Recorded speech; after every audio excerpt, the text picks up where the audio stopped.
कालभैरव वरद स्तोत्र। ओम नमो श्री गजवदना गणराया गौरी वंदना विघ्नेशा भवभयहरणा नमन माझे साष्टांगी।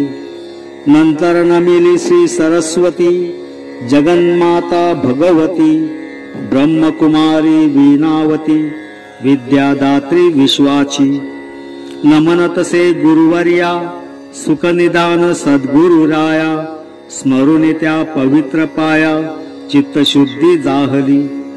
थोर ऋषी मुनी संतजन बुधगण आणि सज्जन करुणी तयासी नमन ग्रंथरचना आरंभली। पूर्वकाळी एकदा अगस्त्य ऋषी भेटले कार्तिकीय स्वामीसी नमस्कार करुणी तयासी प्रश्न विचारू लागले। 33 कोटी देव असती प्रत्येक आपणच श्रेष्ठ म्हणती सामान्य माणसाची मती गुंग होऊन जात असे।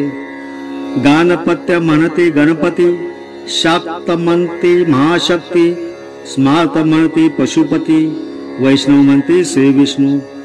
नाना देव नाना देवता प्रत्येकाची ज्येष्ठ श्रेष्ठता आपापल्या परीने भक्ता आकर्षुनी घेत असे। हा श्रेष्ठ की तो श्रेष्ठ कोण कोणाहून कनिष्ठ हे न कळल्याने स्पष्ट मन संभ्रमी पडत असे। कोणी म्हणते कालभैरव हाच खरा महादेव तयाच्या कृपेने सदैव सकल कल्याण होत असे। कालभैरव हा देव कुठला कसा त्याचा उद्भव झाला हे जाणण्याची मला आतुरता फार लागली। तरी आता कृपा करुणी कोणता देव श्रेष्ठ सर्वाहुनी ते मज सांगावे समजावुनी उपकार मोठे होतील। तेव्हा स्कंदाने अगस्तीसी जी कथा सांगितली अपूर्वसी ती सांगतो सर्वांसी म्हणे मिलिंद माधव। सुमेरी पर्वतावरी एकेकाळी ब्रह्मादी सकळ देव मंडळी चर्चा करीत होती बसली तेव्हा काय जाहले। ऋषी आणि मुनिजन सर्वांनी एकत्र जमून सुमेरूवरी केले आगमन घेतले दर्शन देवांचे। ब्रह्मदेवासी हात जोडून त्यांनी केला एक प्रश्न देवा माझे सर्वश्रेष्ठ कोण प्रभू आम्हा सांगावे। तेव्हा त्या ब्रह्मदेवाने स्वसामर्थ्याच्या अहंकाराने अनेक अतिशय अविचाराने उत्तर दिले झळकरी। मी संपूर्ण सृष्टीचा निर्माता स्वयंभू अनादि ब्रह्म असता माझी असामान्य श्रेष्ठता स्वयंसिद्धचा आहे की। ब्रह्मदेवाची गर्वोक्ती ऐकून क्रोधायमान झाले ऋतू नारायण म्हणाले हे आहे तुझे अज्ञान सत्य तू न जाणसी। मी विश्वाचा पालन करता मीच सृष्टीचा नियंता मीच गती शक्तीचा करता प्रत्यक्ष यज्ञ स्वरूप मी हाय परमज्योती मीच हाय परागती केलीस सृष्टीची उत्पत्ती माझ्याच प्रेरणेतून। अर्थात तू श्रेष्ठ नसून मीच आहे श्रेष्ठ जाण स्वतःकडे घेसी मोठेपण काय तुला म्हणावे। झाले ऐसे झुंपले भांडण मीच श्रेष्ठे म्हणते दोघे जण शेवटी वेदांशी विचारू आपण असे त्यांनी ठरविले। ऋग्वेद आणि यजुर्वेद सामवेद आणि अथर्ववेद यांच्याशी केला वादविवाद श्रेष्ठ देव कोण असे। ऋग्वेद म्हणे ज्याचे पासून सर्वांचे होते प्रवर्तन ज्यात भूतमात्रांचा विलय जाण तोच रुद्र श्रेष्ठ असे। यजुर्वेद म्हणे विचार करून योगद्वारे होते ज्यांचे अर्चन यज्ञ यागांचा स्वामी स्वयंप्रमाण शिव तो श्रेष्ठ जाणावा। साम म्हणे ज्यामध्ये विश्वाचे भ्रमण योगी जन करीते जयाचे ध्यान ज्याच्या तेजे ब्रह्मांडे उजळे पूर्ण एक त्र्यंबक श्रेष्ठ तो। अथर्व देई तसेच उत्तर म्हणे जो भक्तांचे दुःख करी दूर तोच कैवल्य रूप श्री शंकर श्रेष्ठ असे सर्वाहून। वेदांचे उत्तर ऐकून ब्रह्मा आणि नारायण दोघांनी संतापून निंदा केली शिवाची। तोच अमूर्त प्रणव सनातन मूर्त स्वरूप करुणी धारण म्हणे स्वयं ज्योती शंकर भगवान सर्व देवात श्रेष्ठ असे। तरी दोघांचे भांडण संपले नाही मुळीच जाण दूर होईना त्यांचे अज्ञान तेव्हा चमत्कार जाहला। दोघांच्या मध्ये एक विराट दिव्य प्रकाश ज्योत झाली प्रगट त्या ज्योतीचा लखकाट विश्वव्यापी भासला।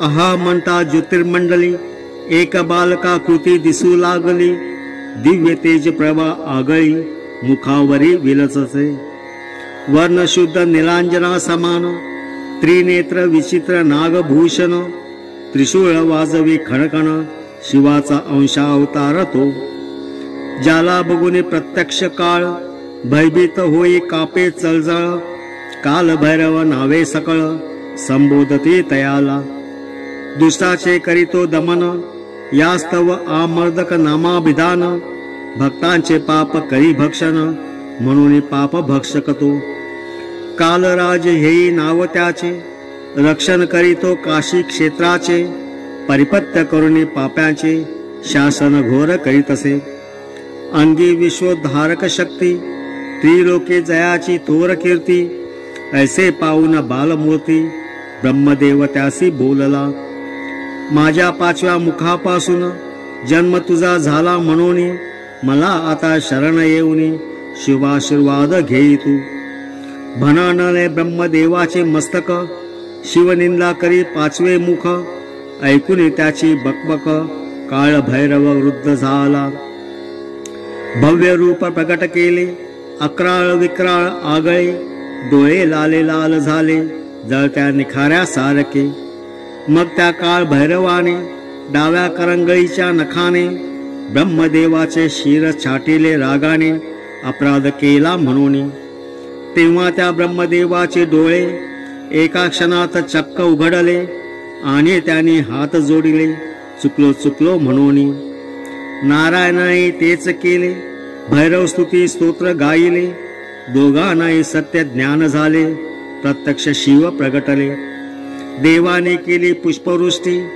आनंदे भरली सर्व सृष्टी श्री शंकराची दयादृष्टी अभय देई दोघांना शिव म्हणे ब्रह्मदेवाला आणि यज्ञ स्वरूपी नारायणाला मीचा हा अवतार घेतला अज्ञान दूर करायासी अष्टभैरव माझे अंशावतार काळ भैरव हा सर्वाहुनी थोर त्याची तीन स्वरूपे अगोचर जाणते तेच जाणती महाकाळ बटुक भैरव तिसरा स्वर्णाकर्षण भैरव तयावरी ठेविती भक्तिभाव त्यांचे कल्याण होत असे क्षेत्रपाल ईशान चंडेश्वर मृत्युंजय मंजुघोष अर्धनारीश्वर नीलकंठ दंडपाणी दक्षिणामूर्तीवीर अवतार माझेच असती ते काळ भैरवाची करतील भक्ती त्यांची होईल कामना पूर्ती विघ्ने दुःखे दूर होती सत्य सत्य वाचाई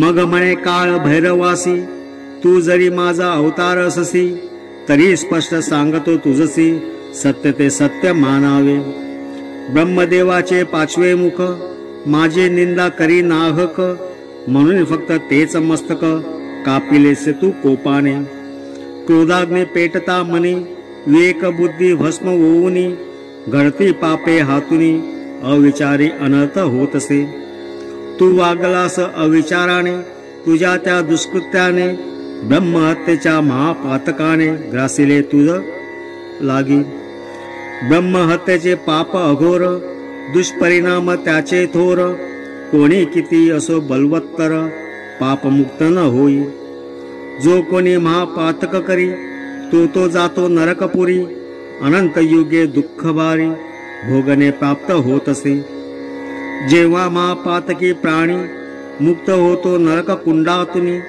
त्याला वृक्षवेली शिळायोनी 7,00,000 वर्ष लाभते त्यानंतर कीड मुंगी जीवयोनी 7,000 वर्षे कष्ट भोगुनी पशु पक्षादी अनेक जन्म घेऊनी दुःख भोगी अपार हे शिवाचे भाषण ऐकून काळ भैरव घाबरला म्हणे मुक्त व्हावया पापातुनी काही उपाय सांगावा शिव म्हणे मग त्यासी, एक उपाय सांगतो तुझसी, पृथ्वीवरील ती वाराणसी, अविमुक्त ते क्षेत्र असे. त्या क्षेत्राचे रक्षण चंडिका करीती रात्रंदिन, त्या सर्वांचे नामाभिधान ऐका आता सांगतो. दुर्गा उभी दक्षिणेला, अंतरेश्वरी नैऋत्येला, अंगारेश्वरी पश्चिमेला, सुसज्ज असे सर्वदा. भद्रकाली असे वायव्येला, भीमचंडी उभी उत्तरेला, महामत्ता ईशान्य दिशेला क्षेत्ररक्षण करीत असे. ऊर्ध्वकेशी सहित शंकरी, पूर्व दिशेचे रक्षण करी, अधकेशी आग्नेय कोणावरी लक्ष ठेवी अखंडित. ऐसे ते काशी क्षेत्र जाण, भूलोकी असे पवित्र पावन, तेथील पंचगंगेत करिता स्नान, पापक्षालन होत असे. देवदेवता यक्ष किन्नर, नाग सिद्ध आणि विद्याधर, पिशाचे आणि नारी नर होती पापमुक्त तिथे. त्या क्षेत्री तू जाशील जेव्हा, पापमुक्त होशील तेव्हा, वंद्य होऊन सर्व देवा सुखे तेथे राहशील. घ्यावयासी आता प्रायाचित, कापलेले मस्तक घे हातात, काशीला जा भिक्षा मागत, पापमुक्त व्हाया. ऐसे बोलून क्षणात कैलासपती झाले गुप्त, काळ भैरव तिन्ही लोकात भ्रमण करू लागला. तो पुढे पुढे चाले जरी, महापातक त्याचा पाठलाग करी, येता वाराणसीच्या वेशीवरी पाप तेच थांबले. काळ भैरव प्रवेशिता काशी क्षेत्री, हातातील शील पडले खालती, त्या स्थळा कपाल मोचन म्हणते, तीर्थ प्रसिद्ध झाले ते. काळ भैरव झाला तेथील शहराचा मुख्य कोतवाल, दैवत थोर काशीतील सर्वाहुनी ठरला श्रेष्ठ तो. आधी दर्शन काळ भैरवाचे, नंतर श्री काशी विश्वेश्वराचे, ऐशा परी वागती तयांचे सकल पाप जातसे. कार्तिक मास तो पवित्र, वद्य अष्टमी पवित्र फार, काळ भैरवाचा अवतार शुभ दिने त्या जाहला. कोणतीही अष्टमी चतुर्दशी, रविवार किंवा मंगळवार दिवशी शरण जावे काळ भैरवासी, करावी पूजा प्रार्थना. तो होतो प्रसन्न ज्याला, दुःख चिंता नसते त्याला, अशुभ अमंगल जाते लयाला, सकल सिद्धी लाभती. होते इच्छित दीर्घायु संतती, मिळते स्थावर जंगम संपत्ती.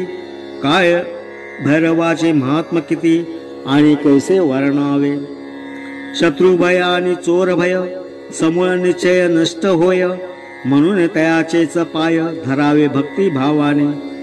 वैभव शिखरी भक्त चढे, दिनोदिनी लौकिक वाढे, त्यासी पावता काळ धडे, काळ भैरवाच्या धाकाने. राजलक्ष्मी आणि राजमान्यता, मिळे समाजात मान मान्यता, काळ भैरवाच्या सत्यभक्ता उणे न पडे काही. स्कंद स्वामींचे भाषण ऐकून समाधान पावले अगस्ती मुनी, काळ भैरव स्मरण करीत मनी स्वस्थानी गेले आनंदे. यास्तव जोडून दोन्ही हस्त, म्हणावे काळ भैरव वरद स्तोत्र, जपावा काळ भैरव मंत्र निशिदिने मनी अखंड. ऐसे करील जो 6 मास, काळ भैरव प्रसन्न होईल त्यास, देव भक्तांचा होतो दास, स्वयंसिद्ध सत्य आहे. कोणी रंक असो वाराव, हृदय धरुणे दृढ भाव, प्रार्थना करिता काळ भैरव धावून येई संकटी. सदा ठेवणे सद्वर्तन, करीती जे काळ भैरव स्मरण, तयासे साक्षात शंकर भगवान प्रत्यक्ष दर्शन देत असे. भैरवाचे कराया पूजन चिंतन, काळ वेळेचे नसे बंधन, स्त्री पुरुषाने त्याचे निशिदिन भक्ती भावे भजावे. घरीदारी कचेरीत, वाटेत किंवा प्रवासात, नामस्मरण करावे अखंडित, तेने कल्याण होत असे.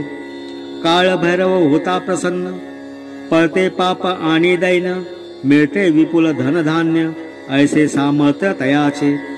अघोरी विद्या मंत्र तंत्र शक्ती, भैरव भक्तांसी कधी न बाधती.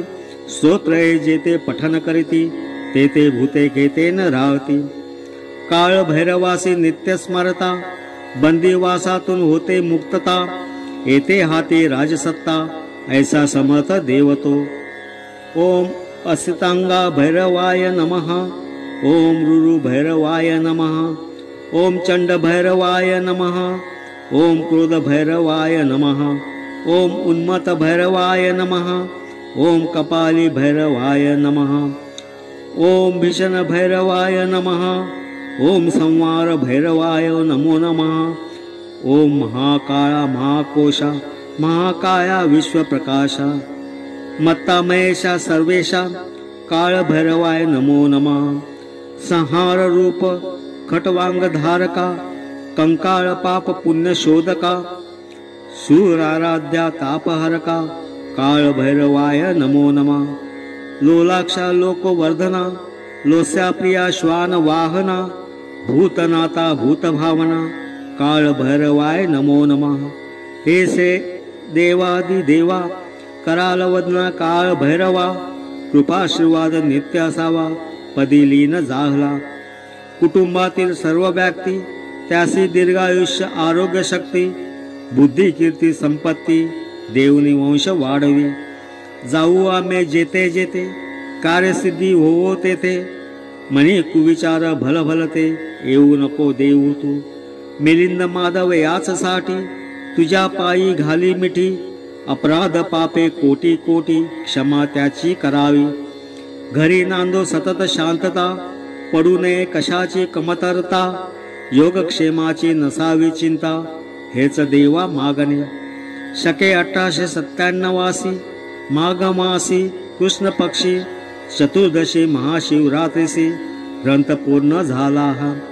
श्री काळ भैरवार्पण मस्तु शुभम भवतु शुभम भवतु शुभम भक्तु। भक्त कवी मिलिंद माधव काळ भैरव वरद स्तोत्र ग्रंथ संपूर्ण। जपासाठी मंत्र ओम काळ भैरवाय नमः। ओम काळ भैरवाय